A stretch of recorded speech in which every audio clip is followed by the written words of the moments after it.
I've been in the mood to talk about real issues.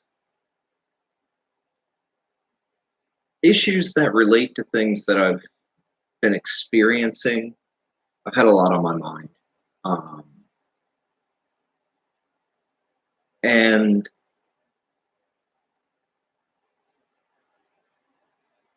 I just kind of wanted to do a live stream about it, to be honest. I'm going to preface this live stream by saying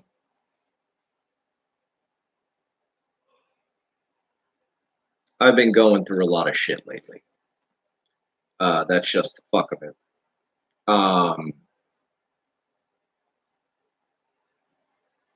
Hey, Gaffa. Today I learned that a young lady that I know um, has died. And that's kind of shaken me up.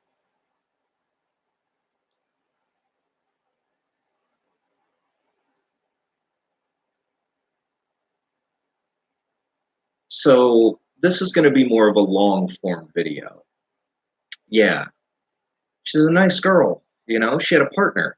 And, as you do when you hear that somebody personally has passed, um, this is a girl I've sat down and had coffee with a few times, like not in a romantic setting, but in a business and a friendship sort of setting. And to think that I'm never going to see her again. And not only that, I wasn't that close to her. I'm not going to go to her funeral. I'm just simply never going to see her again. And that's upsetting. And it makes me angry. And it's frustrating.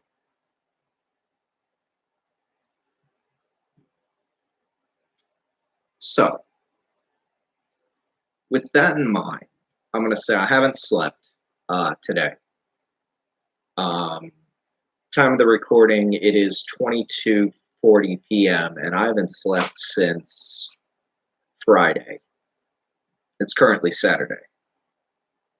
Not on any medication or illicit drugs or substances. I wish I was, but I'm on my prescribed medications. They're just not working. So that gets me onto the topic of anxiety and anger, and I want to talk about it as it relates to me. Yeah. So, as it relates to me, I'm a military guy. And most civilians know the well-known military adage, no plan survives contact with the enemy. What most civilians miss from that little truism is that we still have plans. So we plan for everything. And as a military man, when I'm faced with a challenge or an upset, I make a plan. One of the ways I relax is by coming up with backup plans. I know when I've spoken to my therapists and doctors about this, they've often said that that is a manifestation of my symptoms. My anxiety is manifesting in that I obsessively come up with, oh, what do I do if I have a flat tire? It got to the point where half of the trunk of my car was filled with repair kits, tools, backup batteries, all this extra equipment and money I was spending because I was so anxious about my car breaking down. I ended up spending something like $200 on breakdown gear and equipment that I simply didn't need. So planning is a free, which is why it's important to me, but it's a free way to kind of ease that same anxiety. It's actually one of the big reasons why I stream in the first place, because of my anxiety. I have major trust issues for reasons I'm not going to speak about here today.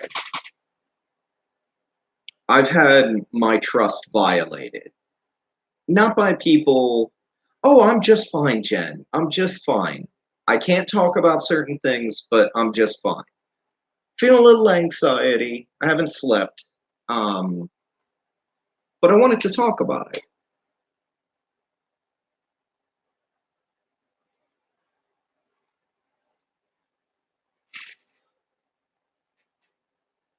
Before I was put on probation, the ways I would typically deal with my anxiety would be to quietly light up a joint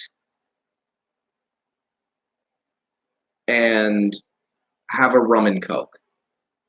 Now I'm smoking an unfiltered cigarette and having a caffeine-free orange soda.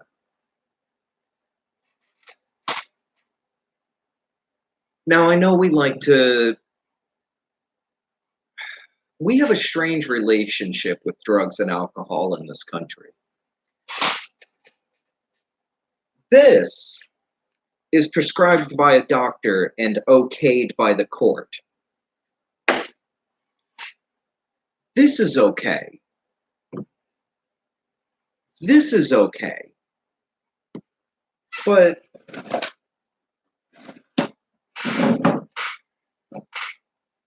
this is not okay. That's an empty marijuana jar. It's got me thinking.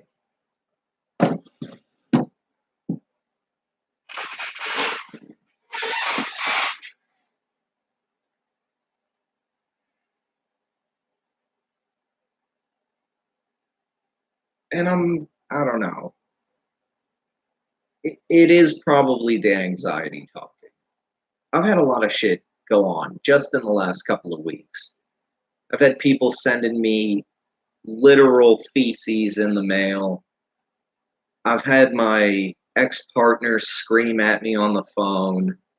I've had illnesses like you wouldn't believe. Like, I don't describe it a lot on the camera, or I try not to, because people really don't want to hear about it, but constant diarrhea and vomiting and shit like that.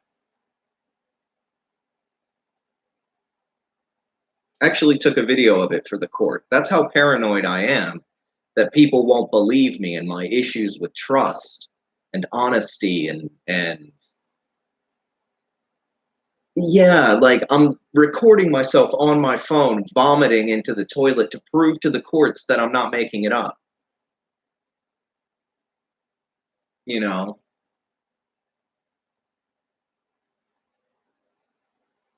like these trolls that I have. Their words affect me, but not in the way that they think. Like when I have people call me a pedophile or claim that I faked my service, I think of all of the ways that I can prove that to actual authorities, like the courts. You know, I had sort of a realization that I'm closer to the people that send you to jail than most cops are right now. I'm in direct communication with like the judge frequently. Like once a month I'm talking to the judge. So if anybody's going to investigate if I'm a pedophile, it's going to be the judge in my case. And he knows I'm not a fucking pedophile. He's already seen the records.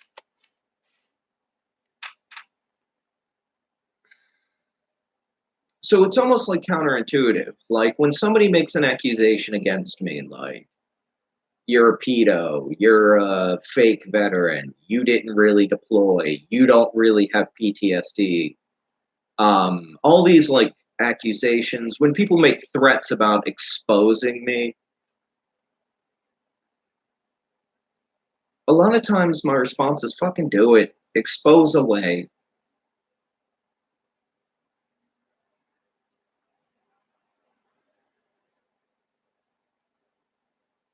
That's weird.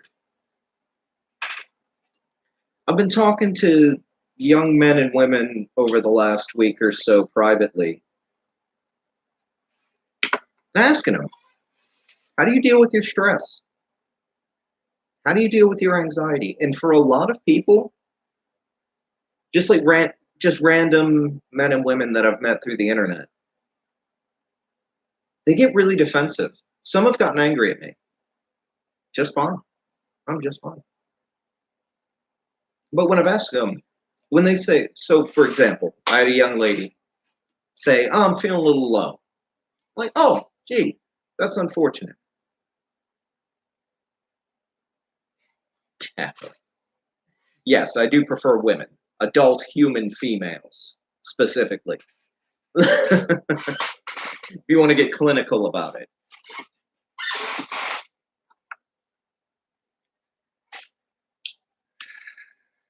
But when I would ask people, because honestly,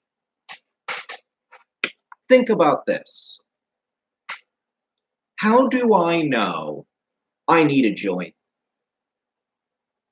I wish this wasn't just tobacco. I was hanging out with stoners pretending to smoke weed. That's neither here nor there. I just wanted to talk to them. Like, how do you guys deal with anxiety when you're not high?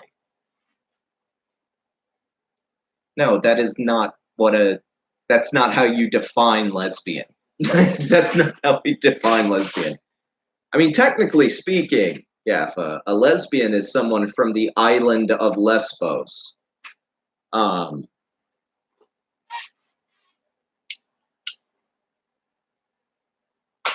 but anyway, those are word games. And word games are fun.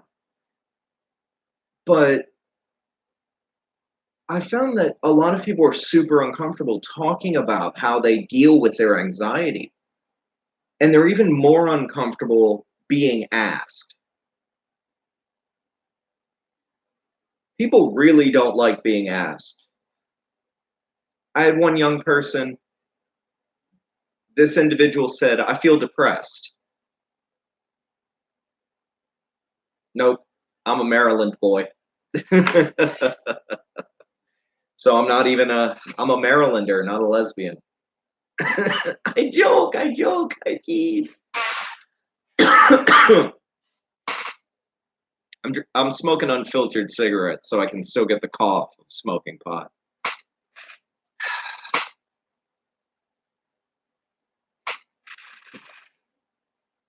I've been smoking so many unfiltered cigarettes that I can feel my chest starting to get tight. I gotta take a break.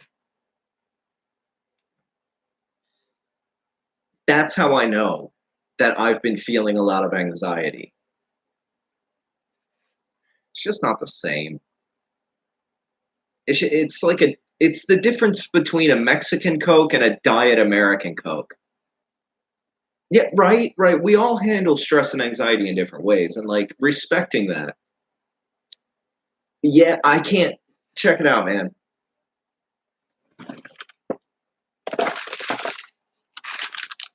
This is the smallest filters I can get here in the States. The Swan regulars. Can't get the extra slim. So I use crutch card. I just smoke it unfiltered, and the card catches some of the tar. Some, not a lot. But it's like, if I was left alone, if I didn't have anybody fucking with me, I'd buy a piece of property, and I'd just grow weed and sit in the woods. Yep. Yeah, no, I remember, Jimmy, when I lived in the UK. I'd buy it by the box. I wouldn't just buy one little pack of Swan Extra Slims. I'd buy the whole fucking stanchion of them. Cost me like 15 quid, but it lasts almost the whole year.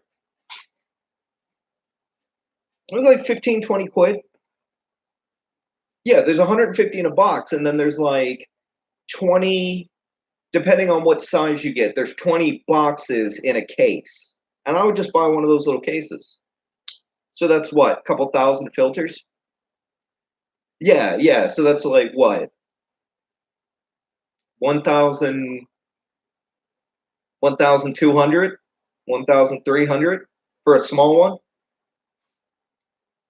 That's like 1,800. I can't math right now.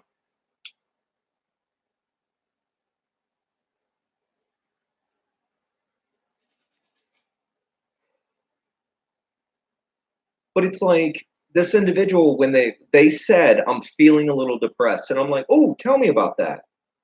That's that sounds serious. Depression is a serious thing. And when I got talking to this individual, they weren't depressed. They were just, it had been a rough day. They weren't really depressed. But this individual they felt like they had to keep telling me, hey, I'm not really depressed. And I'm like, no, you're not. And he's like, I'm not going to kill myself or anything. And I'm like, I know, you're fine. And he was like, yeah, I've got a lot of good things. And I'm like, you do. You really do. You've got a mom that loves you. You're going to get a car for free. Like, you've got a lot of shit going for you, buddy. Good job. It's so weird, isn't it? Like nowadays, we can't even, like, we'll be just chatting with somebody, and you can't even say something as innocent as, man, I just feel depressed right now. Because then you assume everybody else is going to worry about you. And I was trying to explain to this poor guy, dude, I'm not worried. I'm not worried about you. You're fine. You're high. You're a stoner. You're actively stoned. Eh, Yeah. Yeah. It's like that true soul crushing depression.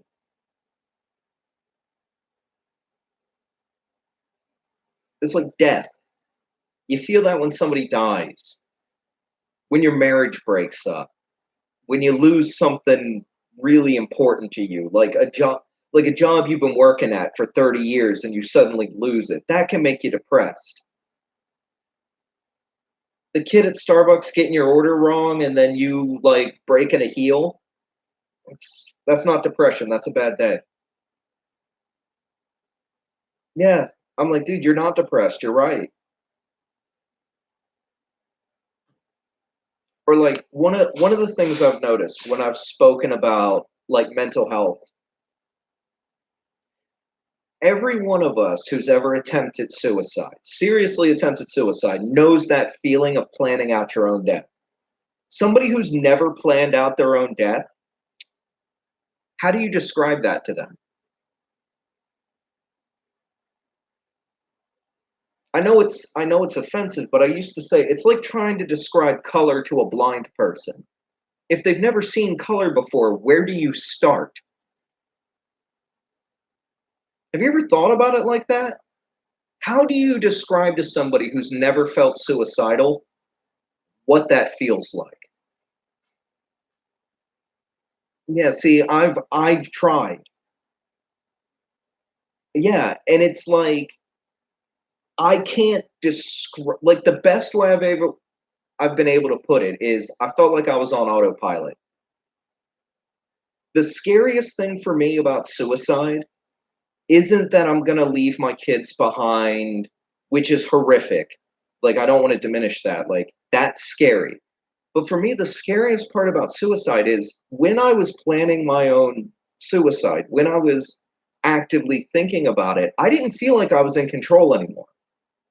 I was out of control. Like right this minute, I'm in control. I'm not in control of very much. I'm on YouTube, right? Yeah. It's like that it's that final step between planning and acting on the plan. I mean, my mental health's been bad enough where I've spent days thinking about it, but it's only been bad enough 3 times where I actually tried it.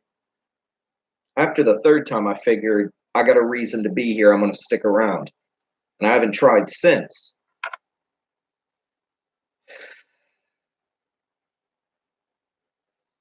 And that gets me back to the young girl that passed today.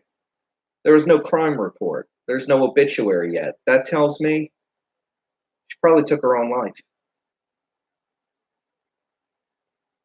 And I sit here and think, what could I have done better? I'm not going to see her smiling face when I go pick up my mail ever again.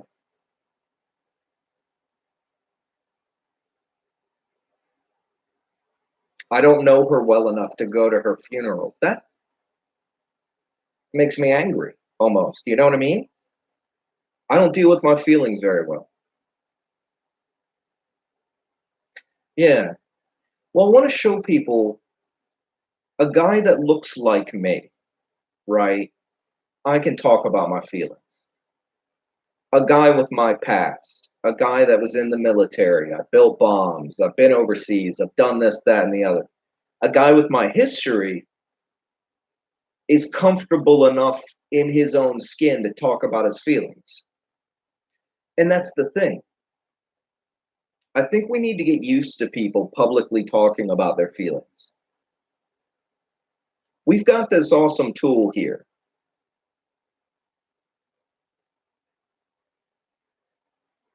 That's the thing. Don't be quiet. You don't have to scream. You don't have to yell. You don't have to make an ass of yourself. But I would say don't go quietly in the back.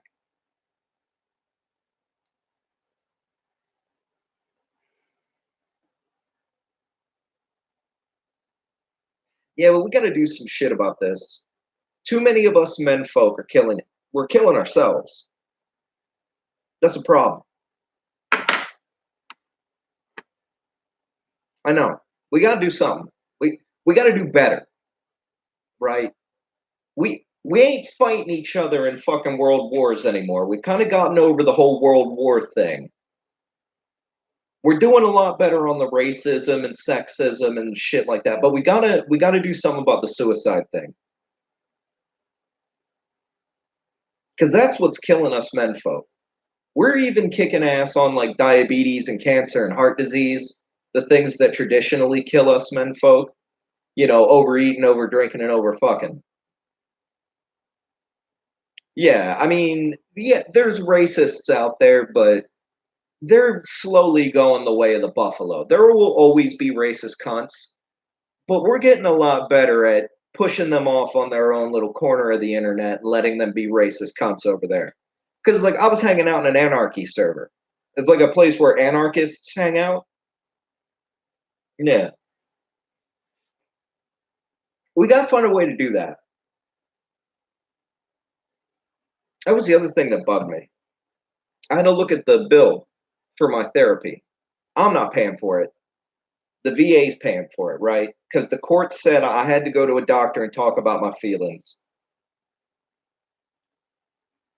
And the government pays that doctor $200 an hour to listen to me talk about my feelings. Now, I'm grateful. I love my doctor. She's a wonderful lady. She listens to me bitch about everything. She's a great therapist. But I can do that shit for free. Here, I can talk about my feelings, right? I just think it's weird how we treat certain things as men.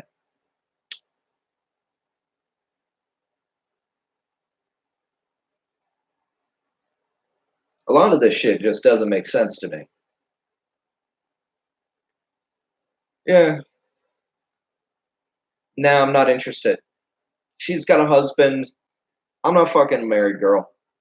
Anyway, she's like twice my age, like a grandma.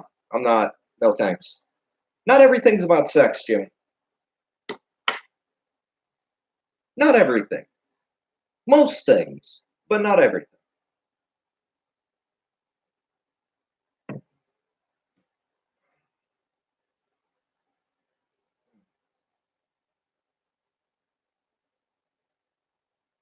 Yeah, I mean, some people are satisfied with just love. You know what I mean?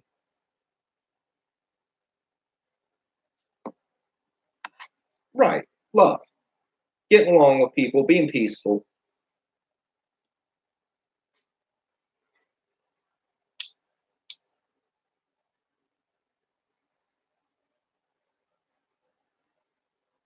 It's like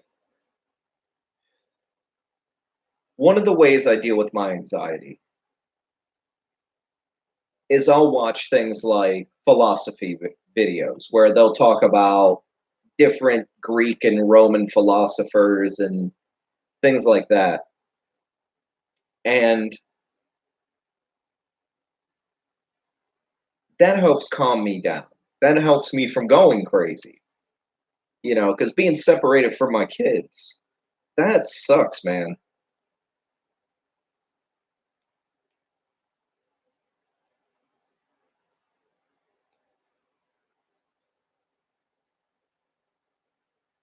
Women aren't that bad. And I know some men that want to drive people to suicide and drink and poverty and lunacy. Women aren't the enemy. I would say dickheads are the enemy.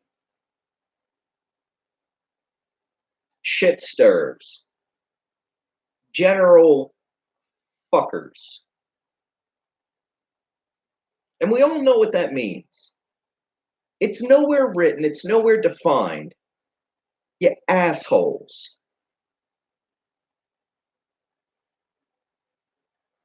Assholes are shit givers. Assholes give a shit.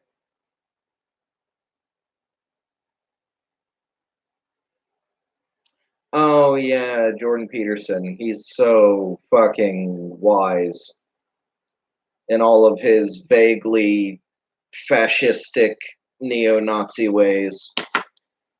I'm worried about the trolls tonight. I'm in. I took a giant shit, took a shower, and I was just chatting with people. It's like, okay, I know some of you kids that were born, you know, this millennia might not realize it, but before widespread mobile telecommunications, back before children were given cell phones, you would you would sit on a bench and you would just watch people. It's called people watching. Now, I'm a young, savvy 30 something year old. I was born in the 80s. I grew up with Nintendo and Shrek and all this shit. And I've watched the internet go from when I was 14, 15, and you would get on AOL with your 56 kilobyte dial up modem, and you would go into the AIM chat rooms, the AOL Instant Messenger, and you would fuck with the RPers. Like people would be running a bar, and we'd fuck with them. We'd write down shit.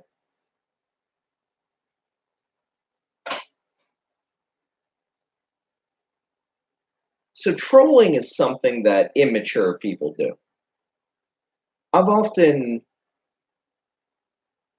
I've often called trolls childish because they act like children. And I think that's why, because that's how I act or acted when I was a child and allowed on the internet. As I've been watching these trolls, as I said, I'm people watching. I'm exposing myself to trolls because how you going to watch a troll? The troll's going to be looking at you. I noticed something. I've only ever gotten trolls from conservative right wing groups.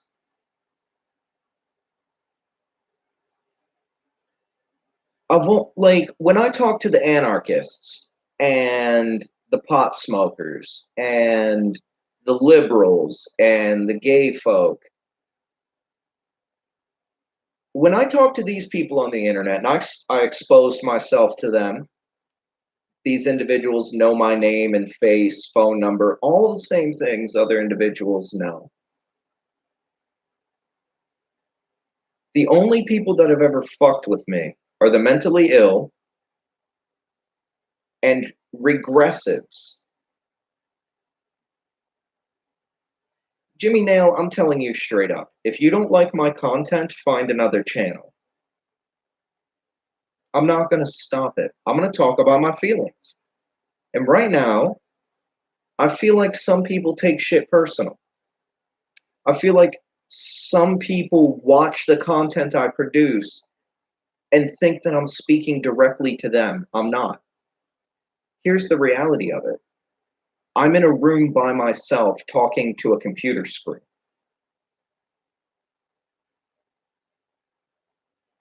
Some people, like Jimmy here, he's just observe.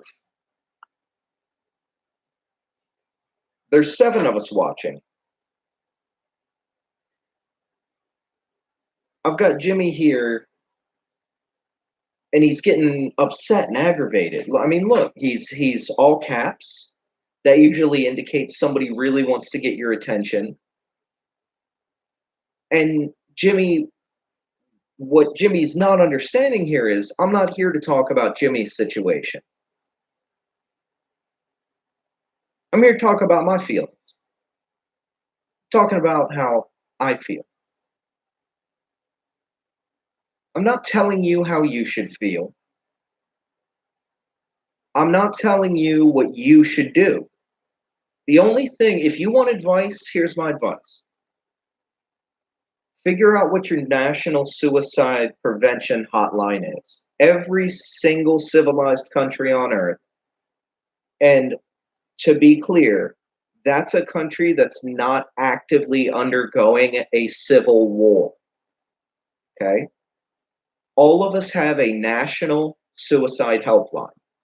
They also do other mental health stuff. So if you're just feeling a little squiffy,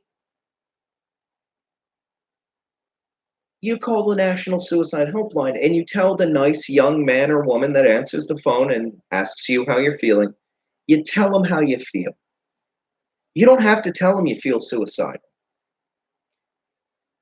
On my phone here, I've got this neat little thing. It's called the virtual hope box. That right there. If I'm feeling a bit squiffy, if I don't feel quite right, I call these people. Right there. That's the plan. Anything you see on YouTube is something I've allowed you to see, something I've thought very carefully about. These live streams are planned. They're thought about. Now, they're not scripted. I don't write down everything I'm going to say. I don't script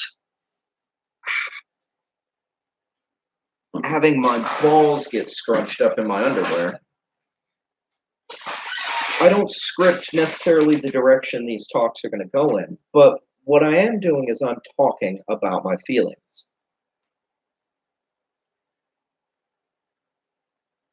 Now, the potheads, they're cool with it. They might get uncomfortable, but they're potheads. They're high. They're, might be feeling a little paranoid.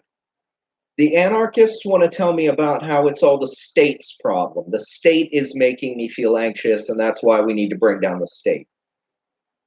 The feminists want to tell me it's the patriarchy. The patriarchy is my problem. And that's the left, as I understand it, a collection of all these various interest groups. Okay. What's on the right wing? What's on the conservative side? People who are dominated by fear, people who live their lives in fear. Either they peddle fear or they are subject to fear. I've talked to young people from the so-called plate gang that are worried about the plate gang releasing their nudes. It's almost like they were apologizing to me for trolling me, but explaining to me that they were going to continue to fuck with me because other trolls had their nudes. It's like, what are you, a bitch? Are you worried about somebody knowing what you look like naked? Because guess what? Nobody gives a shit. The people that habitually watch my show, they tend to be trolls, but there's also a strain of people that have maybe a mental health condition. Some of my wrenches are people that I know personally from my real life. Like I've shook their hand. Um, so that's why when people I don't know just say, "Hey, give me a wrench," I'm usually that's not rudeness. That's no. I'm sorry, you're not getting a wrench. And because I know these people, I know my wrenches fairly well, and I trust them well enough to believe the stories they've told me about themselves. They're good telling me about their struggles. But when like members of the so-called plate gang or members of the alt-right, when I tangled with them a few months back, or the MGTOW folks, the red pill, MGTOW, kind of incel crowd that I talked to, oof, that was months ago now. And all of these sort of conservative, man-centric movements and groups always have undertones of racism, sexism, homophobia, vaguely nationalistic, jingoistic. Everything's a fight.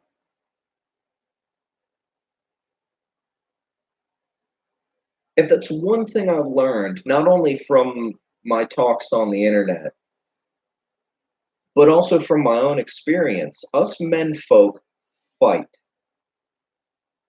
How we fight, what tools we use, our physical abilities, our mental abilities, our training.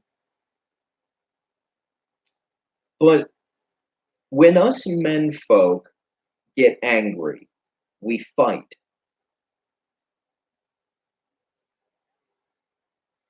And I believe a lot of young men today, across all racial, ethnic, economic, national, philosophical, any way you slice it, young men today are different from young men when I was growing up. And that's scary to me because I'm not that old. I'm only 32. But I've noticed something particularly about young men. They're much more likely to be angry. They're much more likely to use racial slurs. They're much more likely to be unemployed. And they're much more likely to not really be doing anything. Now, I've met women online that have been drug addicts, like active drug. Like, I've listened to a young girl shoot up heroin. She was in a foreign country. I'm not going to release any more information than that. But I listened to this girl fucking get high on heroin and not want to be alone. That's all she wanted. She just didn't want to do drugs alone. And I listened to her. She was doing heroin because she was on winter break and she couldn't stand being at home with her dickhead fucking family. That's why she did heroin. When she was in school, she went to fucking school. And she couldn't wait until she had enough money to buy her own place. I touched base with her 2 weeks ago. She just opened her own place. Not only did she get an apartment, she just opened her own nail salon. She's a business owner. So over 18 months, this young lady went from doing hard drugs to owning her own business and home. Now she's looking for a man. She's fine. She's good. She's taken care of. She fucking plays with hair all day and does pretty nails and shit. And then she smokes a bowl with her cats and now she's on the hunt for a man. And what does she see? She's hot too. A little young for me. She's 24. That's a little young for me. But she's fucking smoking hot, this girl. Single, no baggage, no kids. She pulls down about $8,000 a month on her own after taxes. You can be a stay-at-home fuck-up if you want. And what is she presented with on the internet when she looks at the crowd of menfolk? Idiots. Yeah, she ain't racist. She just wants to be, yeah, she just wants to be treated right. And what does she see when she looks on the internet? When we men folk put our best face forward, what does she see? Donald fucking Trump in the White House, Jordan B. Peterson representing the pissed off young white men. She's white. She's European. You'd have to be cool with going to Europe. Maybe, but logic's important because I think the girls are right. Girls don't want dumbasses. And I get down with that because I'm afraid of dumbasses because I can't predict what a dumbass is going to do. I was one Discord server where somebody posted a picture of a young Russian recruit looking down the barrel of his rifle. That wasn't the first thing that caught my eye. The first thing that caught my eye was his buddy sitting in front of him with his finger on the trigger. Because trigger discipline is more important than not eyeballing the barrel. The eyeball to the barrel is still fucking dumb, but that gun's not going to go off unless somebody pulls the trigger or bumps it.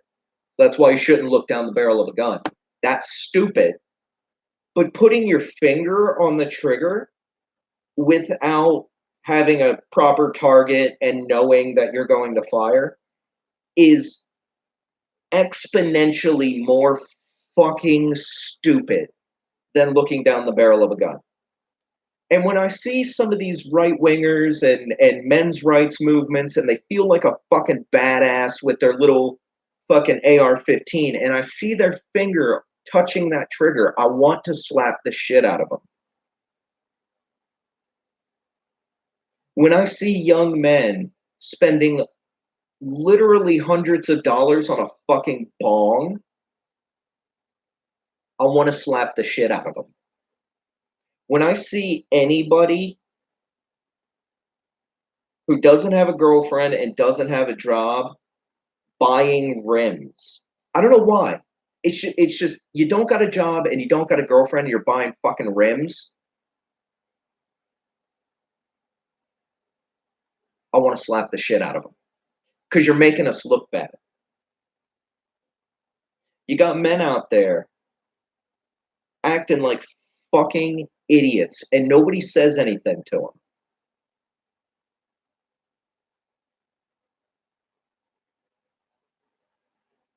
Lots of things bother me, Jimmy.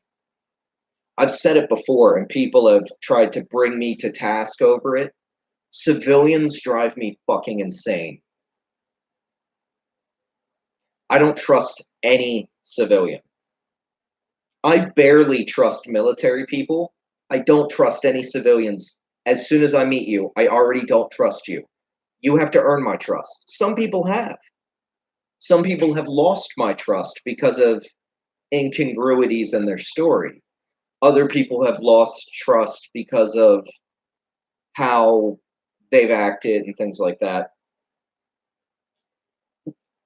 I think everybody's as bad as each other. I think what we're missing is people taking the rules seriously. And part of that's enforcement. Jimmy, if you're asking if I drank the Kool-Aid, yes. I bleed United States Air Force blue.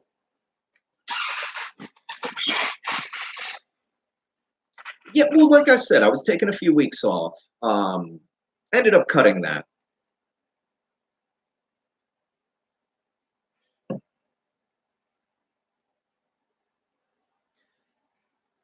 I have never seen a young lady on the internet. I've seen old ladies on the internet, but I've never seen a 19-year-old girl on the internet say, I just want to see the world burn. I've seen young men say they want to see the world burn, and I don't hang out with people that want to see the world burn. People who want to see the world burn are wrong. They're dumb. I don't like them. But usually it's more directed. It's usually more directed.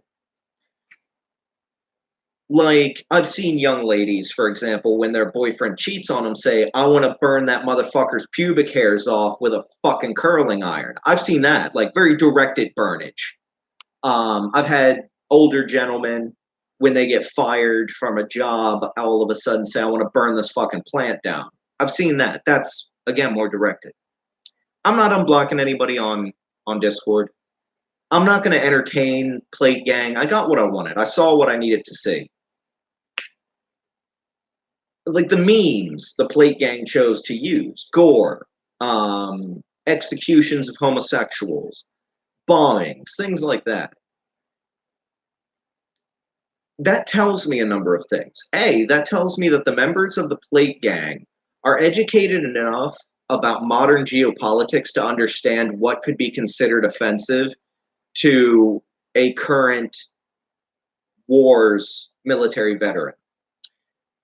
So they know that. They're smart enough to know that, but they're not wise enough to understand that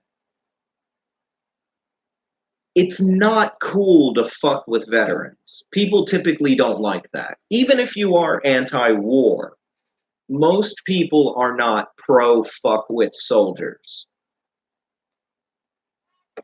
Here's one thing that doesn't bother me. When civilians get anything wrong about the military, if I have a civilian say, what was your MOS? I usually respond with 2W071. Now, I never had an MOS because the Air Force doesn't use MOSs. Sort of like me saying, I don't have a vagina. I've never had a vagina. I was never equipped with a vagina. Therefore, I've never had a vagina. I've never had an MOS. I have, however, had an AFSC, and when you equal everything out, an MOS is the same thing as an AFSC, but it's not the exact same job. I recently learned in a certain other country, my job in their equivalent of the Air Force was also called ordies, as opposed to ammo troops, grenadiers, or munitions technician. It's not mean, Kat, and nor is it personal. So don't take it personal, and don't feel like anybody's being mean to you. Well, and that's the thing, as people are so excited to point out to me, a 32-year-old combat veteran, life's not fair. That's another thing I've noticed about civilians that I really don't like. Civilians feel like they have to explain everything to me.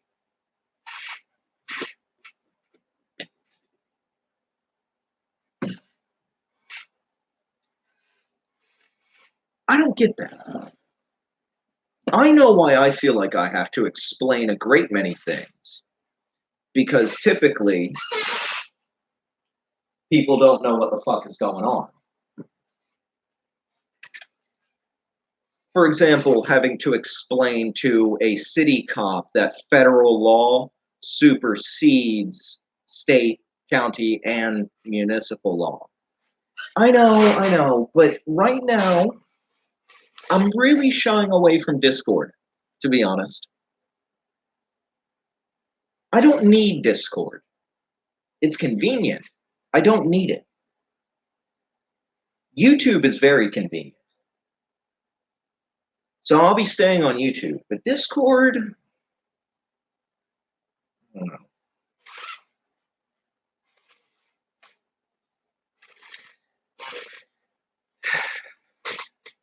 There's a lot of drama as well.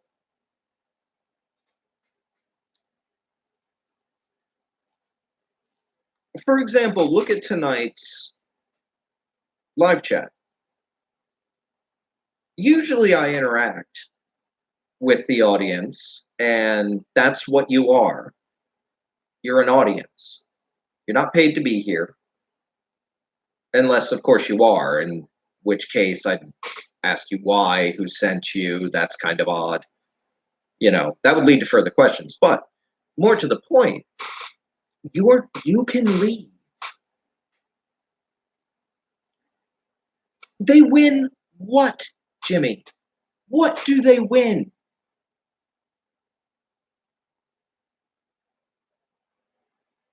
Nothing. They win nothing. A digital pat on the back. They get to jerk their little chode for a little bit about how they pissed off somebody. They win. They win tour thoughts. Okay, well they can go on tour with the thoughts. I hear thoughts are fun. Okay. So Jimmy, stop thinking about them.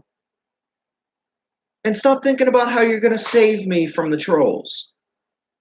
You're not, Jimmy.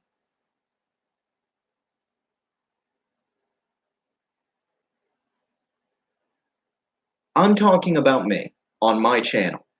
If I can't talk about me on my own fucking YouTube channel, where can I talk about me? I ain't coming to your YouTube channel and bitching about my life. I ain't coming to your Instagram or your Twitter. I ain't coming to your Facebook or to your house. I'm not coming to your town. I'm sitting in my own fucking apartment talking about me. You know, I've come to realize I do sort of enjoy it. I enjoy talking about my life experience.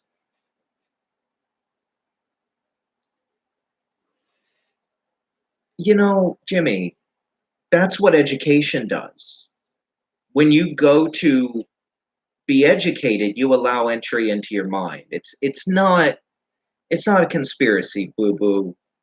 It's learning. And I'm learning a lot about the people that I swore to protect and defend. And the more I learn, the more I realize that it's a very small minority of people that are actually assholes.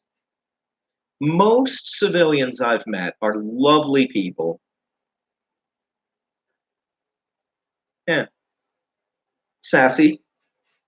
She's a civilian. She's not that much older than my oldest child, and she is a lovely woman. She is a grown ass adult running her life as best she can, and I consider her a friend. And she's never served. All right, Jimmy. I'm sorry that you felt insulted. Stop taking shit personal. It's not intended to be personal. All right, Jimmy. Bye bye. I think a lot of people may assume incorrectly that I'm planning on getting paid for this or that I want money. No, that's not it at all. For me, a lot of this is I'm going through some shit that is stressful.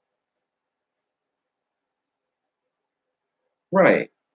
I understand. And I know for a lot of people what I'm doing right now, barefaced, my own name, right? That's my name. I am John Bolden. That's what's on my ID. That scares people. I'm not scared. That doesn't scare me. And then I get the little idiots that are like, "Ooh, I'll show you how you should be scared. I'm gonna scare you." You realize that's what the sending of the poo-poo and the dildos is? Look, I can use the mail system. Oh, terrifying. I'm actually not on parole. I'm on probation. But thank you, Batman. I'm glad your concern is concerning. Right, exactly. It's like I like to compare us men folk to pressure cookers, right? We've only got so much pressure we can take before we have to go and let that shit out. No, we're going to let it out. Some men let it out by drinking. Some men listen to screamo and lift weights. Some men drink and smoke with their buds. Some men jerk off too much. And those, you know, do you, boo boo? I'm not going to tell you how to live your life, but I want to be effective. And I'm not necessarily concerned about healthy. That's why I smoke. You know, that's why I roll unfiltered cigarettes. You know what I mean? Like this it's weird a little bit, I understand. But me rolling an unfiltered cigarette, for me, it helps me track my shakes. That's all that is. If I'm shaking, I can't keep the tobacco in the wrapper. So then I'll have to go back. I'll have to do a mindfulness exercise and get my shakes under control so that when I'm rolling, I can hold it pretty still. Now, I don't have Parkinson's. I don't have a neurological disorder. I have anxiety. It represents a symptom of an underlying psychological disorder, which is post-traumatic stress disorder.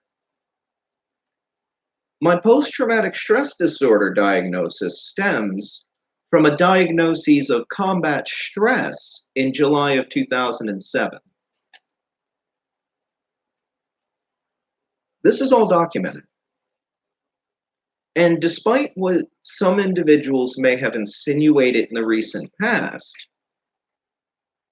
the judges that I know of, like the people that I have actual names and contact details for, are aware of it as well. So when I have people like Jimmy, for example, or anybody else that comes into my YouTube and they want to try to not only advise me as to how I should be living my life, but then tell me what I'm doing wrong. And then, right, so they've already told me what I should be doing. Then they want to tell me what I'm doing wrong. And then they want to get upset when I don't take their advice.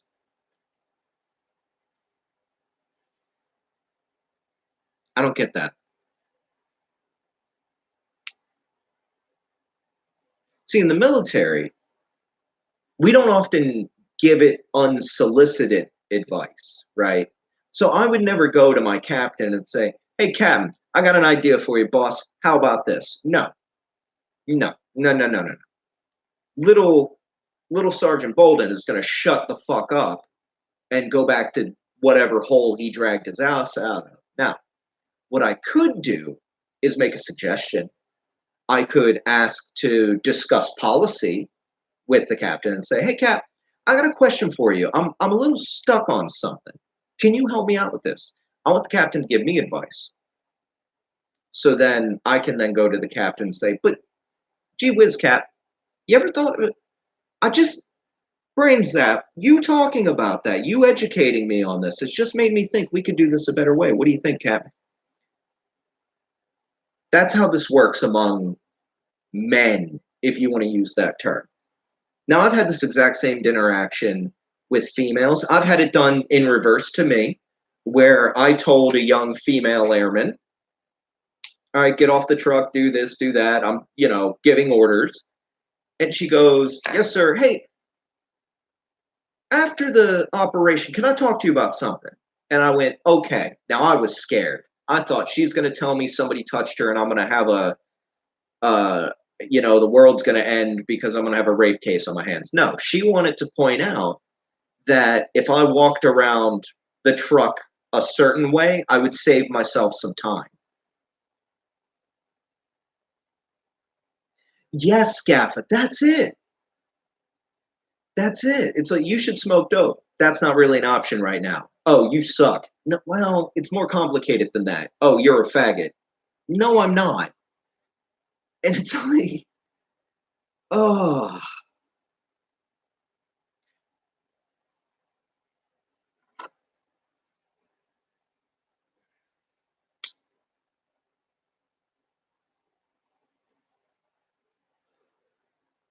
a lot of people take a lot of shit personal. And a lot of shit takes stuff that's not directed at them to be directed at them. And that's fine.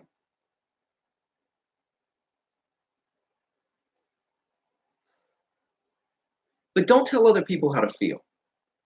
It's like, I pissed off some conservatives when I informed them that I don't have a problem with people kneeling for the Pledge of Allegiance or the national anthem or kneeling in the vicinity of any American flag. Remember, this is the country where we put the American flag on a fucking napkin that you wipe your dirty civilian face all over and blow your fucking disgusting nose on and then throw in the garbage. I don't have a problem with somebody taking a knee. What am I doing right now, Gaffa? I have a YouTube channel. I'm talking about my ideas.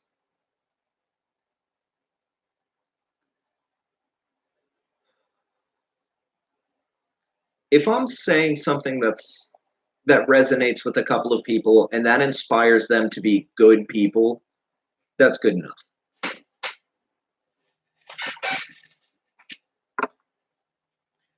I'm getting a phone call. Whoever's calling me knows that it's 23:37 my time. They know this. That's rude. You wonder why nobody likes white boys on the internet? It's shit like this. Whoever's making this phone call, they're an idiot. They're a dickhead. They're an asshole. Don't be the asshole. Nah, no, couldn't. Because in 22 minutes, it'll be Sunday. That's how I can be certain. Anything that's going on, unless it's an active threat, no, you don't have to I don't have to negotiate with anybody. I made a choice. Not talking.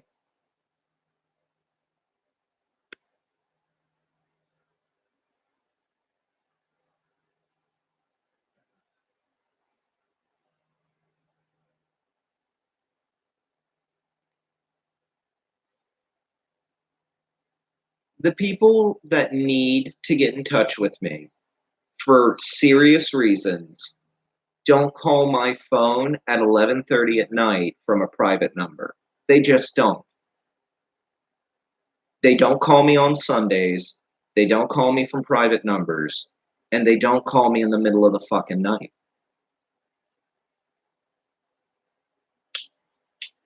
Yeah. Well, and that's why I gave you the wrench, Gaffa. I'll sit here and smoke my unfiltered cigarettes and people watch.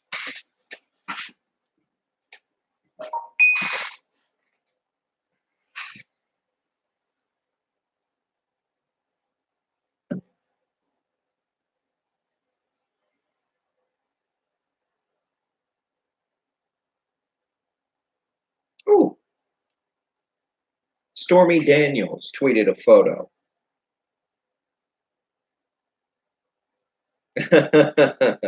I love how she deals with trolls. That lady is an inspiration to me. Stormy Daniels is a paragon of America. Hey, redneck. How you doing, brother?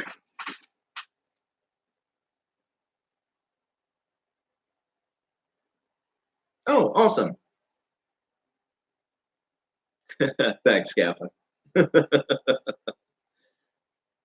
You know, it's funny. Like, one of the things I've heard from the trolls, like the ones that kind of want it to justify their activities, were like, oh, but I introduced you to, referring to you guys. Oh, but you made friends from this. See, it's a good thing. And I'm like, no, sorry, dude. Sending dildos in the mail still ain't right. I'm not going to support that. Even if I did meet people like Gaffa and Redneck, and that kind of gang, who are good people, who are awesome people, and they're here with me tonight. So thank you guys. I appreciate you coming in.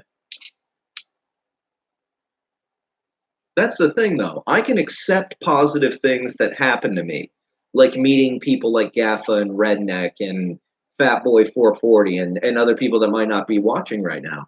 Yeah, that's a good thing. I like that. That doesn't mean I have to like people being dickheads.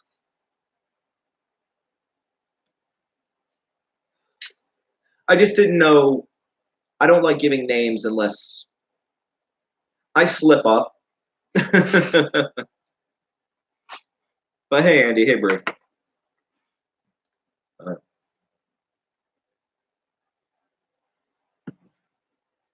Here's the thing. What's the worst that could happen? And be serious. If nobody dies, you're already on the right track. Okay? So whatever it is that's going on, this plan, as long as nobody dies, okay. Now let's see if we can work this plan so nobody gets hurt. Nothing gets broken, right? Now we've got a plan that's pretty good. Now let's tinker with the plan, make it better. Now, sometimes you might have to do this on the fly. I know. It's stressful having to plan while you do something else. But most of us are capable of taking a shit and playing Angry Birds or whatever the fuck we're doing on our phones on the toilet nowadays. You're capable of doing multiple things at once. You might not do all of them perfectly, I'll grant you, right? But you can do multiple things at once. So how do you plan on the fly? Let's take the example of these phone calls. That's clearly attempted trolling. I wouldn't even call that trolling yet because I haven't answered. They're right. It could be some Portuguese lady that hungers for lonely disabled veterans. It could be. That's possible. It's not very likely. What's more likely is that it's the so-called plate gang trying to have fun at my expense. Now, why would I want the plate gang to succeed? I don't care what the plate gang wants. I've said to the plate gang several times, get a condom for your hearts and go fuck your feelings. Do it safely. I don't want anybody getting STDs for their little feelings. But fuck your feelings. So I don't answer the phone. Now, if they're still watching, and I bet they are, at least one of them who just, I believe the term is lolcow. See, I learned something. I didn't know what a lolcow was. I thought perhaps that was a new game on the iOS or something. You guys have no idea how much pop culture is out there. There is so much beyond what you know. There's so much beyond what I know. Nobody has perfect knowledge of everything. So when I hear new terms, it often starts either super innocent or super graphic, depending on the location. So lolcow, when I first heard the term, was among artists. And I thought they were talking about some indie art project, like a funny cow, like a LOL, it's a cow. Didn't realize it was somebody you fucked with to get laughs out of.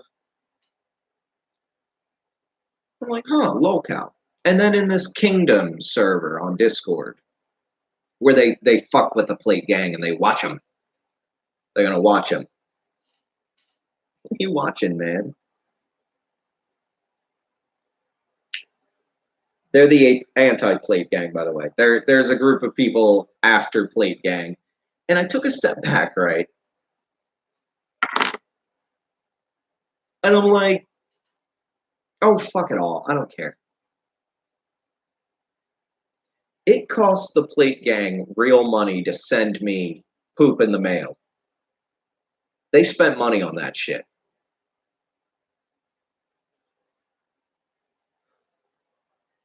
I haven't spent any money because of the plate gang's action. So they've spent money. That means they're down on resources. The plate gang had to expend resources. And they haven't gotten anything material out of it. Yeah, they've gotten out of context quotes and images. They've managed to practice their skills in breaching cybersecurity by attacking my former partner. They've managed to stir up a lot of drama, but at the end of the day, That's not a lot different than people breaking into your locker looking for Valentines in high school, is it? It's not a lot different than like your friends getting a hold of your phone and looking through your photos to see who sent you nudes. Thing is, the plate gang ain't my friends. See, if they were doing this shit to me and I knew them like that and we were cool, maybe it wouldn't be stupid. Maybe it would be funny to me. But right now, the plate gang, they just look stupid to me. Now, the plate gang has a choice, and the ball is entirely in their court. They can move on and fuck around and, I don't know, do something else. Knitting. The plate gang should knit socks for premature babies. Who doesn't love babies? Everybody loves babies.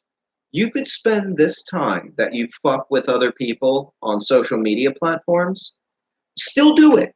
You know, all you're doing is using your little voice and you're making little jokes and giggles. But while you're doing that, get some knitting needles, yeah, and just knit little booties for the premature babies, and little mittens too, and they look exactly the same. You're not putting heels and shit on this. That preemie ain't walking down the runway. They just need something to keep their little tootsies warm, right? So you just plate gang. This is honest, honestly. Send me some little fucking like knit me a series of booties and mittens, and you can call it. You can do a big thing, booty from the plate gang, and I'll go donate it to the preemie ward down here at the hospital.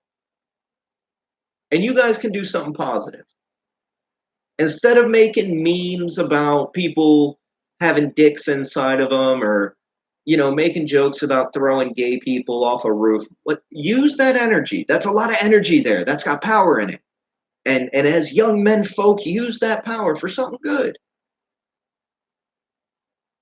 I'm not asking you to be Mother Teresa. I'm not asking you to be the fucking Pope. But maybe do something constructive. That's what us men folk are good for. We're good with our hands. You please a woman with your hands, you'll blow her little mind, right? You know what to do with your fingers? You're going to please her. Don't worry about it. That's free advice. Take it home with you. Think about it. Mull over it a little bit and then put it into practice. But right now, we're talking about you doing something good. All right. See ya. But look, what I'm saying is do something. Do something productive. I keep my hand in jewelry making not to make money.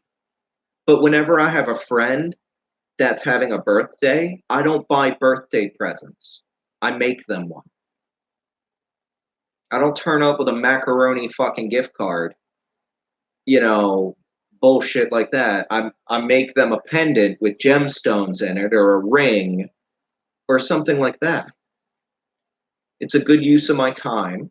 It's pretty. It's unique, and they're never going to forget that. Nobody else handmade them something and gave them a gift. Right, exactly, Gaffa.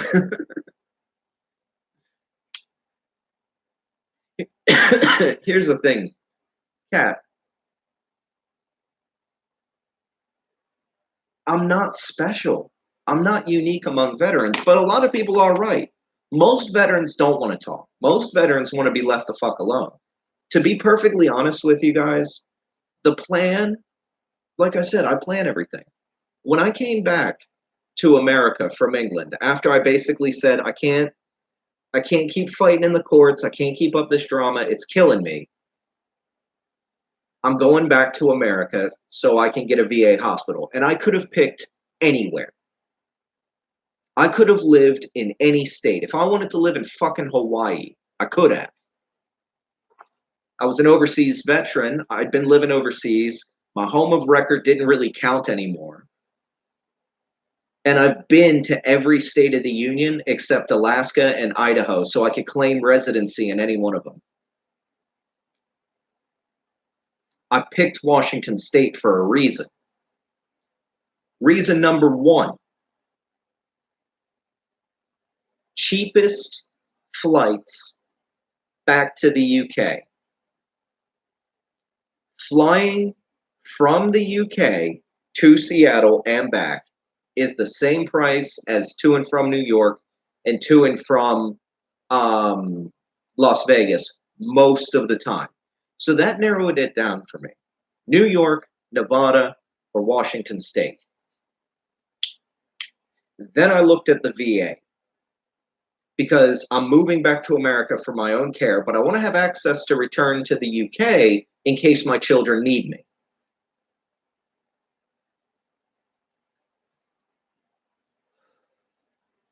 I picked Washington State because it has the #1 PTSD program in the United States for veterans. They're constantly doing studies on marijuana and PTSD. They're constantly doing studies on traumatic brain injuries. They're constantly doing studies on hepatitis and all kinds of other things. Since I've been here, I've enrolled in the Million Vets Project, where they take samples of my blood and do genetic testing on everything. They do a full genetic sequence to see what I'm genetically immune to, and then they'll synthesize potential cures from veterans' blood serum. If they find something in my blood that works, they're going to call me, and I'll go give them more blood. I like that. I like being able to do that. It's not much, but I'm still in service. I'm still serving my fellow soldiers, sailors, airmen, Marine, Coast Guardsmen. Because I'm going to be military till I die. I drank the Kool-Aid. It broke my heart. It spiraled me into depression when I couldn't work in the Air Force anymore. I can't express how much that fucked with me. But I had to rebuild. I had to adapt and overcome. I had to move on.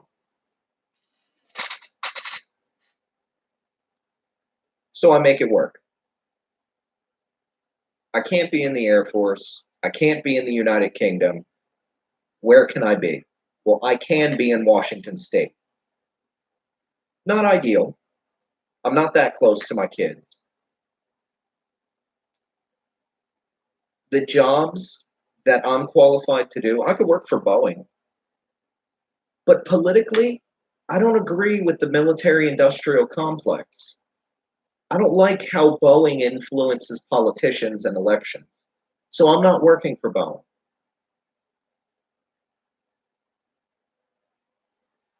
I also have several conditions, like my anxiety, that preclude working in places that might upset me. And that's a reasonably large list. So that's why I don't just work.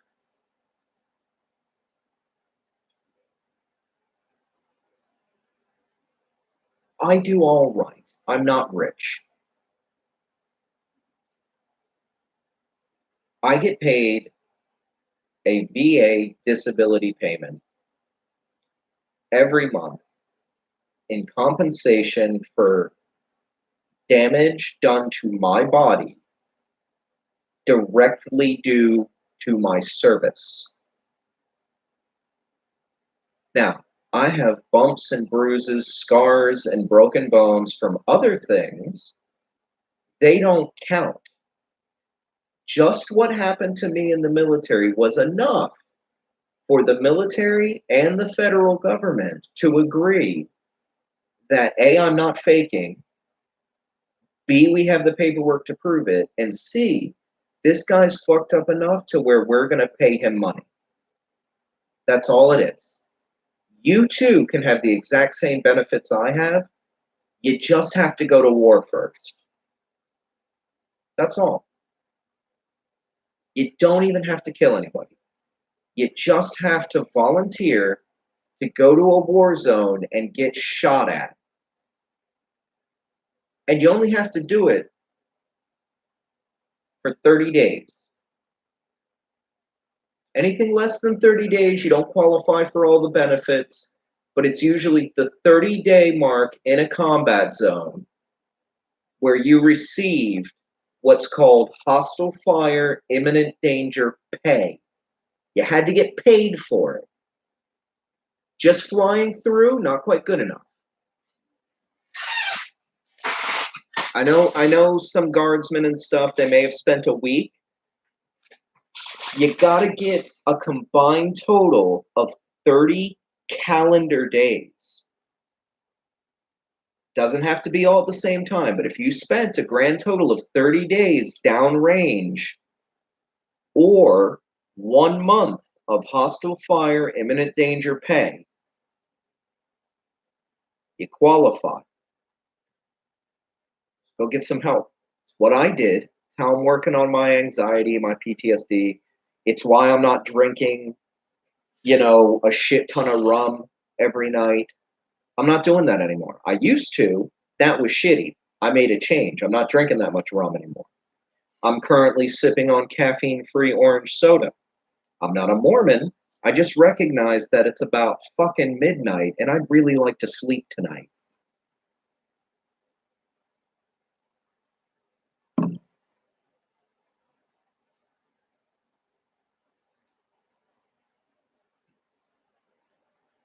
Oh, sorry, Gaffa. I was just kind of on a rant there. Okay, so Boeing, Raytheon, Lockheed Martin, there's a number of large US corporations that they basically build all of the weapons, ammunitions, and armaments that we use. I saw how they take advantage, and because they fall outside of the military command structure, when we made fraud, waste, and abuse reports against these civilian contractors, like charging the federal government $60,000 to fucking replace light bulbs in one building, really? That cost you 60 grand to go fucking screw in some light bulbs? God help us if you need to unplug a goddamn toilet, right? And when we would write this shit up, we get a return saying they're a private contractor. What they spend the money on is pretty much up to them. Yeah, it's little shit like that where it's like, wait a minute, I'm still paying taxes. Like when you're in the military, you still get taxed. You don't get taxed when you're deployed. Deployments are tax free. That's another way to tell if you've actually been deployed to real shit. Was the government taxing you? If they were, either you fucked up your taxes and you need to get some of your money back, or you weren't in a dangerous deployed location. For example, submariners. A lot of time, deep sea submarine crews, they're not technically deployed, but they're deployed. They won't pay taxes. And it's considered a form of, I mean, you're under the sea, but it's overseas service. I don't fuck around with submariners. Those guys have balls. I mean, the female submariners have bigger balls than I do. I could not be trapped in a submarine underwater for that long. Those boys and girls go out for something like 8, 10, sometimes 12 months before coming back to port.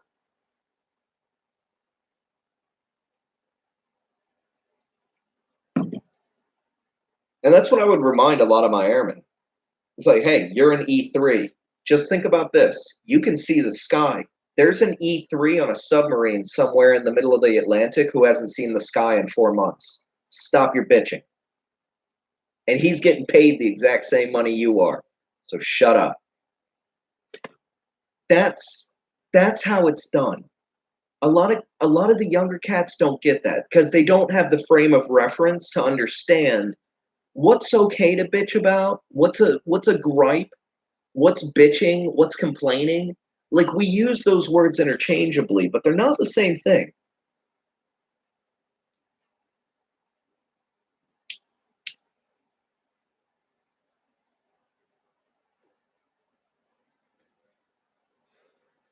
I like to give the example. Let's say you're digging a hole. We're all familiar with digging holes. We've all probably done that before in our life, even if it was just for fun. There's billions of ways to dig a hole.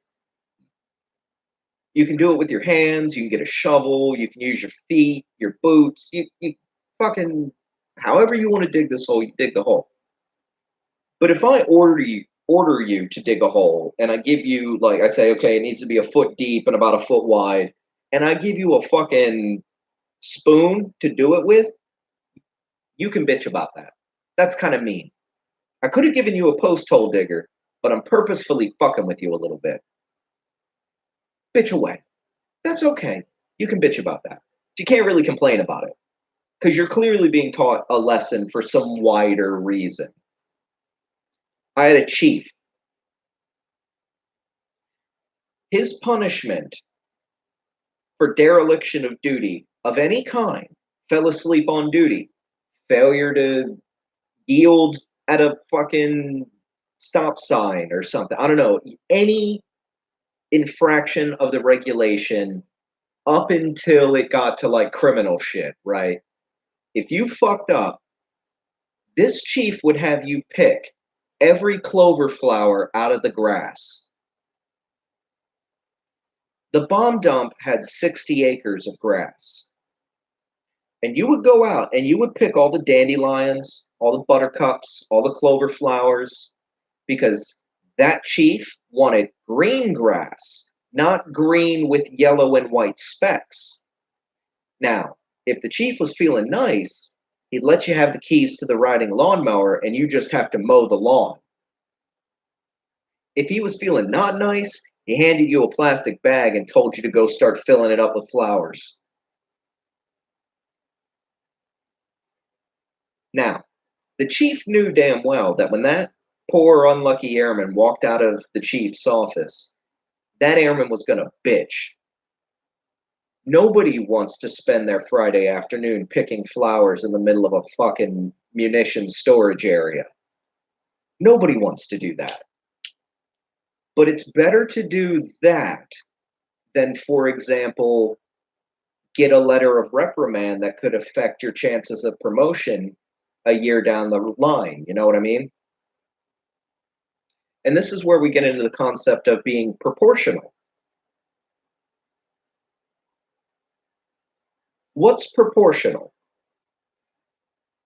So, say Sassy came over and stole my lighter. That's not really stealing. I'm not going to call the cops over a lighter. Legally, you could, but that's being an asshole. Now, a lighter, I've got lighters. Sassy can have the lighter. She probably didn't steal it. She probably just walked out after lighting a cigarette and going about her business. Who hasn't? What smoker among us hasn't accidentally pocketed somebody else's lighter? We've all done it. If you haven't done it, you're lying or you forgot, but you've done it.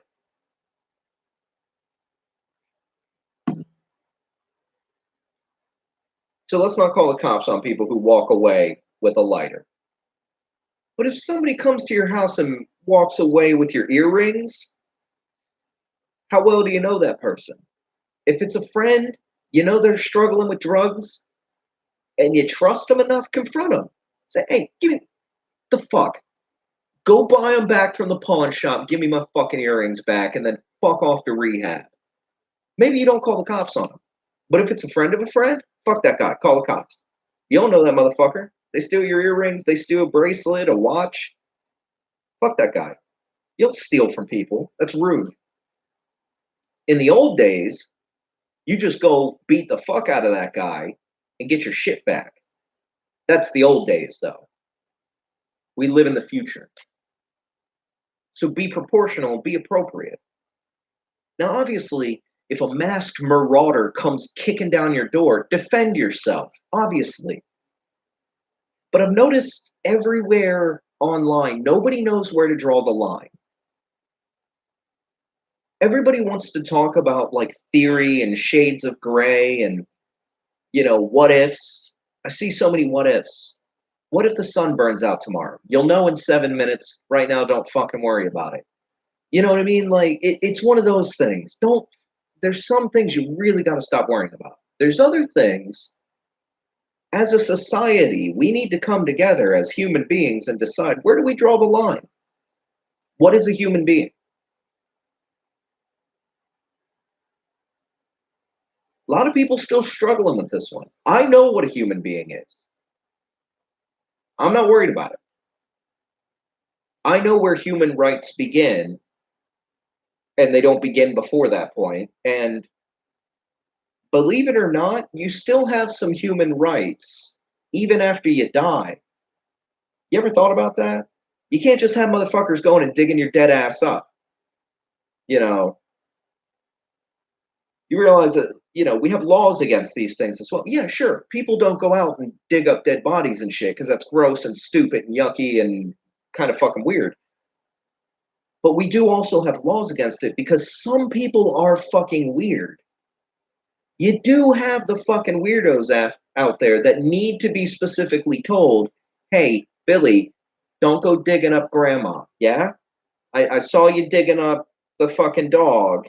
You're right. He didn't go off to the farm. He fucking had a stroke. You happy now? Great. Don't tell your sister. Put that shit back and go play with your Nintendo. A lot of people don't realize that that's not tacit approval of behavior. That's mom and dad can't deal with your shit right now. I see that mistaken a lot among the youth. Like, especially 16 and 17-year-olds that sneak into Discord servers and they think they're fucking the smartest. Like, I've never seen a 17-year-old before. Listen, kids, this is all new for you. If you can, for a moment, wherever you are, imagine what it was like to be 3. Like, really imagine that. You're just figuring out how peeing works. You don't know the word fuck, nor do you understand the various meanings surrounding that word. You're completely ignorant of most of the English language or any language at all when you're 3. So, as an adult, as somebody who has been an adult for over a decade, when I see young people act like adults, it stands out like a sore. Like, it's amazing. It's amazing. Old people can sometimes pretend to be young people. Young people aren't very good at pretending to be old people. There's tells. People are also not very good at lying. Lying is hard. That's why I often tell the truth. Now, sometimes I misremember details. That's a function of some of my injuries. Poor memory, I often say I'd lose my ass if it wasn't attached. I clip my keys to my belt. Like, if I leave the house without my wallet, I have a full-blown fucking meltdown. I turn around and go back. It doesn't matter what I'm doing. I have to go back.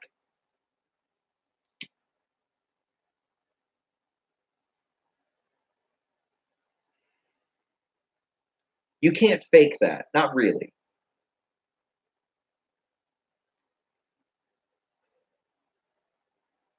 One thing I do is I forget who I've told what stories. So people who follow me long term, yep, that's what that is. That's where my keys, my phone, my wallet, my watch, and everything, that's where that goes.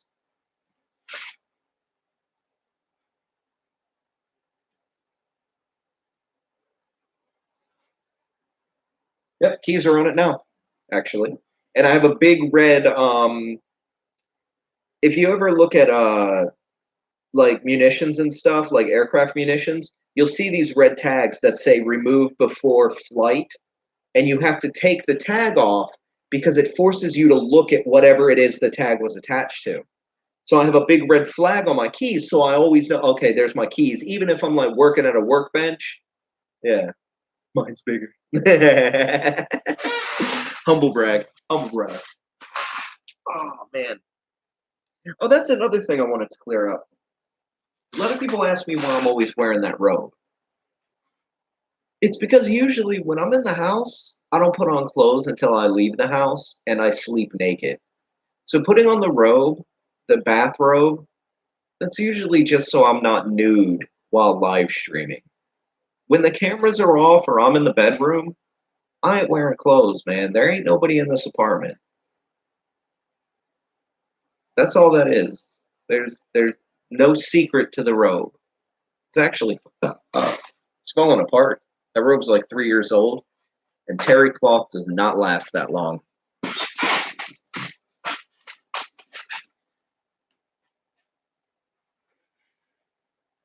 I think my biggest thing, my biggest piece of advice to anybody is don't be a dick. Be more understanding.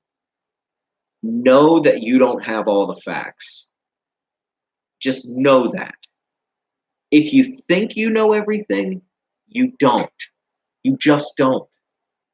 There's something you don't know. Now, how important that something is depends on the situation. I can't help you beyond that. But as long as you keep in mind that you're doing your best, you're being a good person, for me, I'm an atheist.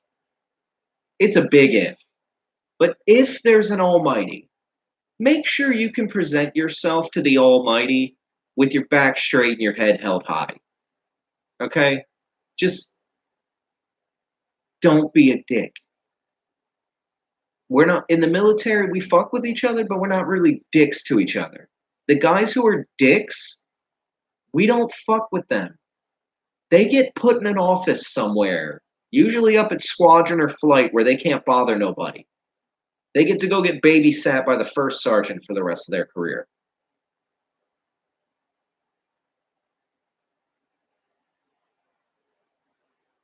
Exactly. Don't assume. Especially if somebody's having a bad day and they're bitching about something. Right? If somebody's had a bad day, they got a flat tire, I don't know, fucking dropped an oil pan in the car, their boss was a dick to them, let your friends bitch to you and don't make fun of them. Not immediately. That's why I gotta say, man to man, like among bros, among dudes, we need to let each other bitch to each other a little bit more. Because I think that's the core of the problem. We're bottling shit up. To sum up this whole 1 hour and 37-minute video, we bottle shit up bad. We grit our teeth, we rub some dirt on it, and we march on. And that's important sometimes. We need to start letting each other bitch. So just be good to each other. Try not to be dicks. Don't hurt nobody if you can help it. And have a good night. I don't know. I'm going to take some more sleepy time meds and see if that helps. Hey, oh, and since we're having a heart-to-heart, man-to-man, all that stuff, I wouldn't even say female, Kareem. I'd say like a bitch. Don't be a bitch. If somebody's talking to you, person to person, I wouldn't even say man to man, because I've had conversations like this with females, right? Where the female in question had some serious shit going on, and there was nothing sexual at all. We were talking about kids stuff. You know what I mean? It was like she had noticed something in her son, and she was like, single mom. She didn't know. She was like, hey, this is weird, but I'm worried he might have an infection. Is this normal for a little boy? Her baby popped a boner. A lot of people don't know baby boys get boners, and she was scared. She thought maybe he had an infection because I guess he had like a 20-minute boner. But like, yeah, I wouldn't give out her name and shit like that. That's being a bitch. But telling that story, a funny story about how a single mom it's important with people. It's important with friends, comrades. You know what I mean? Trust. It's just the trust part. And I'd say treat everybody like they have a chance. Trust but verify is important. But give everybody a chance. Let them have a chance. But if they keep blowing it, it's all right to move on. The choices I've made in my life haven't always been the best. But when I keep trying, I don't keep trying to do the same shit over and over and over again. and I don't keep failing. I fail, absolutely. But after 2 or 3 failures, I'm going to say, all right, I need to try something else. And that's where that humility comes in. Personal humility, being humble, understanding that you're not the end all be all. The guy standing in front of you ain't the end all be all. Neither you got all the answers, but you need to work together at least, or at least be in peace with each other. And remember, you have the choice to make. You're not forced by anybody. So keep the hate down to a bare minimum. Try to hate on objects and scenarios if you can. Try not to hate people too much. And the future. So I'm gonna keep trying to talk philosophical things I notice, Andy Rooney type stuff, opinions.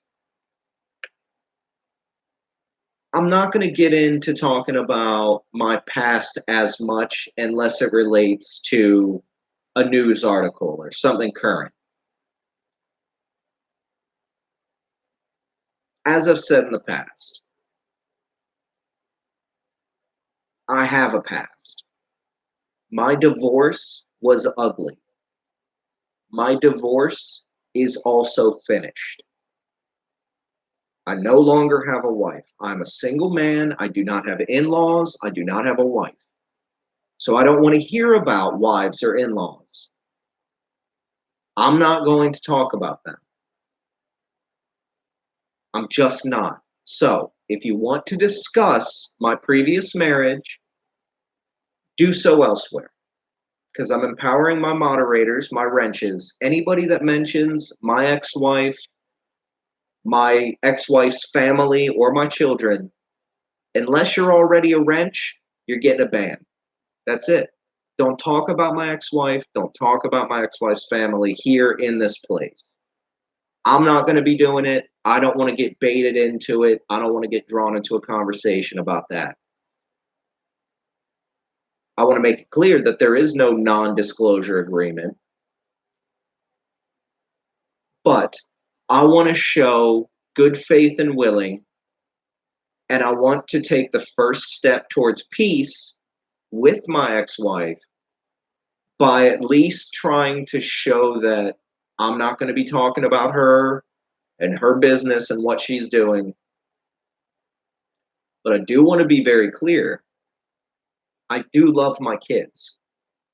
And even though I can't see them every day, even though I haven't seen them in a long time, I haven't hugged them, and that's painful for me, that doesn't make them less mine.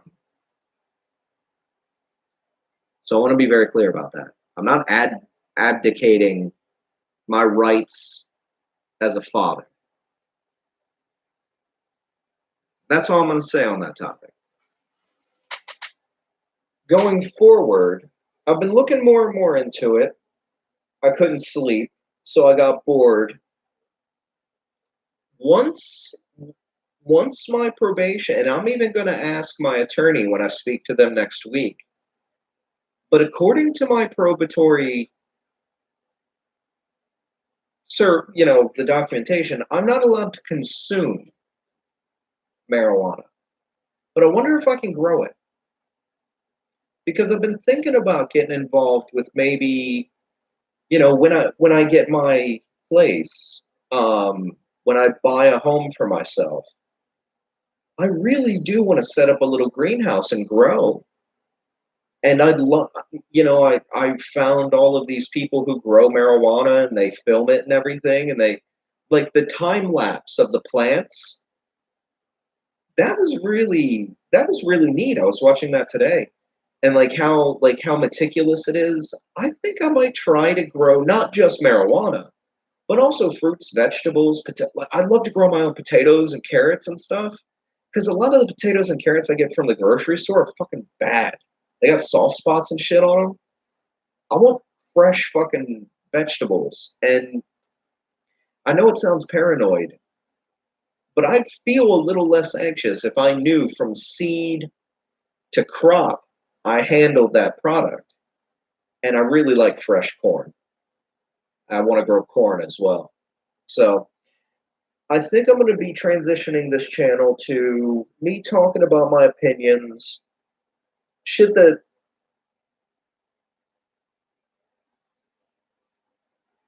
I'm interested in, just whatever the fuck I want to talk about. And when I get my own property, which I'm hoping will be a 2020 thing, I'm hoping by 2020 I'm gonna have my own little plot of land with my own little, probably a little trailer or something on it to start with.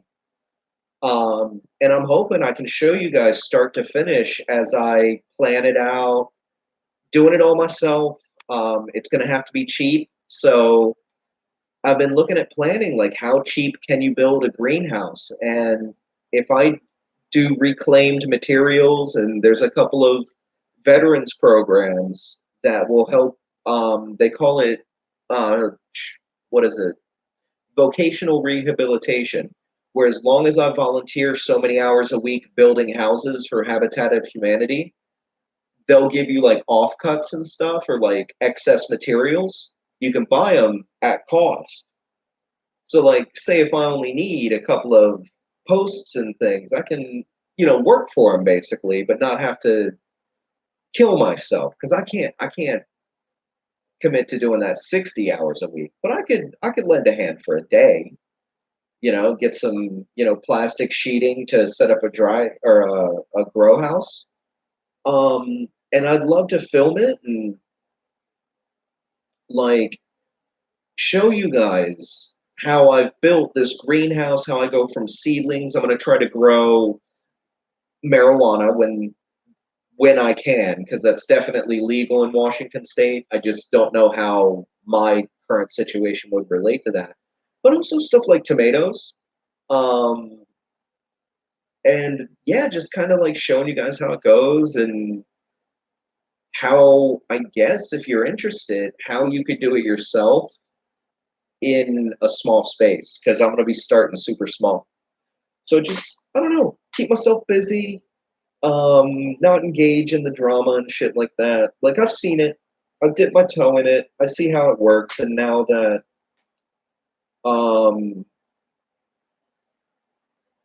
now that I've kind of got a sense of how the trolling works and how people react to certain sort of content on this platform, I know how I'm going to proceed.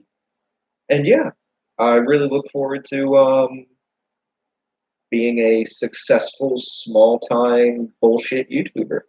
So anyway, that's it for me. It's midnight 30 here, so I'm gonna get some sleep. Take care, guys. Good night.